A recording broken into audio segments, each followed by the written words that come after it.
नमस्कार, MK exam मंथन में आपका स्वागत है। मैं मनोज कुमार। आज हम लोग करंट न्यूज़ में देखेंगे पेटीएम पेमेंट बैंक पर आरबीआई ने रोक लगा दी है, जिसके कारण से यह चर्चा में है। आइए समझते हैं कि क्यों यह चर्चा में है। देखते हैं। पेटीएम पेमेंट बैंक जो कि अपने प्लेटफार्म पे कोई नया ग्राहक अब नहीं जोड़ सकेगा, क्योंकि रिजर्व बैंक ने कुछ चिंताजनक तथ्य सामने उसके आए हैं।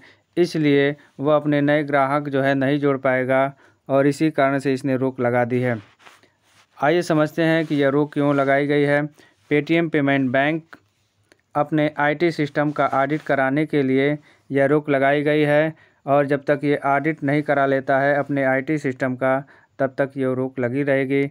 इसके अलावा ऑडिट के लिए एक आईटी फर्म को नियुक्त करने का निर्देश रिजर्व बैंक ने दिया है। रिजर्व बैंक ने कहा है कि पेटीएम पेमेंट बैंक के द्वारा नए ग्राहक जोड़ने की अनुमति पर विचार तब तक नहीं होगा जब तक रिजर्व बैंक की नियुक्त की गई ऑडिट कंपनी की रिपोर्ट समीक्षा करेगा।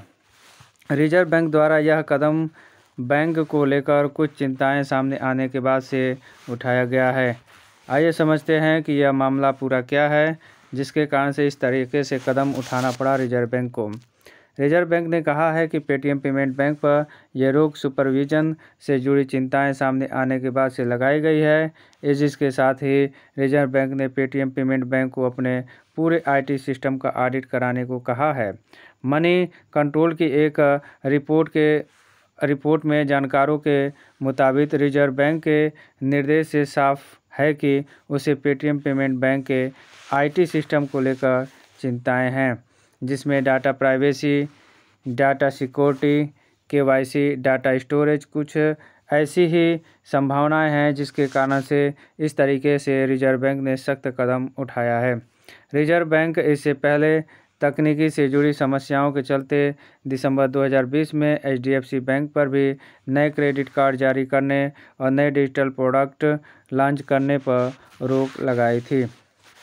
इसके अलावा अगस्त 2016 को स्थापित हुए पेटीएम पेमेंट बैंक को पिछले साल ही रिजर्व बैंक से शेड्यूल्ड बैंक का दर्जा प्राप्त हुआ था।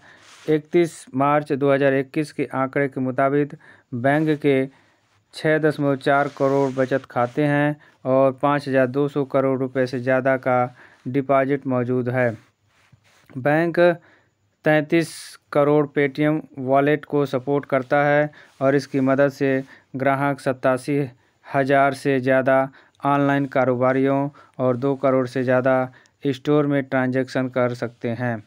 बैंक कई तरह के ट्रांजैक्शन को प्रोसेस करता है, जिसमें Paytm wallet, Paytm FASTag, net banking और पेटीएम यूपीआई शामिल है। आइए समझते हैं कि मौजूदा ग्राहकों पर इस तरह के रोक लगाने से आरबीआई के क्या असर पड़ेगा। आरबीआई के फैसले में सिर्फ नए ग्राहकों को जोड़ने पर रोक लगाई गई है। पेटीएम पेमेंट बैंक के कामकाज, मौजूदा ग्राहकों के ट्रांजैक्शन और खातों को लेकर कोई निर्देश या सलाह नहीं दी गई है। यानी अगर आप पेटीएम पेमेंट बैंक के मौजूदा ग्राहक हैं तो आप इस निर्देशों का कोई असर आप पे नहीं पड़ेगा। आपका पैसा जो है या ट्रांजैक्शन किया गया है या मौजूदा वॉलेट नए निर्देशों के दायरे में नहीं आता है। ऐसे में मौजूदा ग्राहकों पर इस फैसले का कोई भी असर नहीं पड़ेगा आरबीआई के। और आरबीआई ने मौका दिया है कि जितने भी वो ग्राहक हैं उनके प्रति वह अच्छा लेन देन करके, अच्छा ट्रांजैक्शन करा के अपने साख को बनाए, तब जाके जो है यह बैन हटाया जा सकता है। तो यहीं पे मेरा वीडियो यह समाप्त होता है। मेरा वीडियो देखने के लिए बहुत बहुत धन्यवाद। मेरे वीडियो को लाइक कर दीजिए, शेयर कर दीजिए और मेरे चैनल को सब्सक्राइब कर दीजिए। नमस्कार।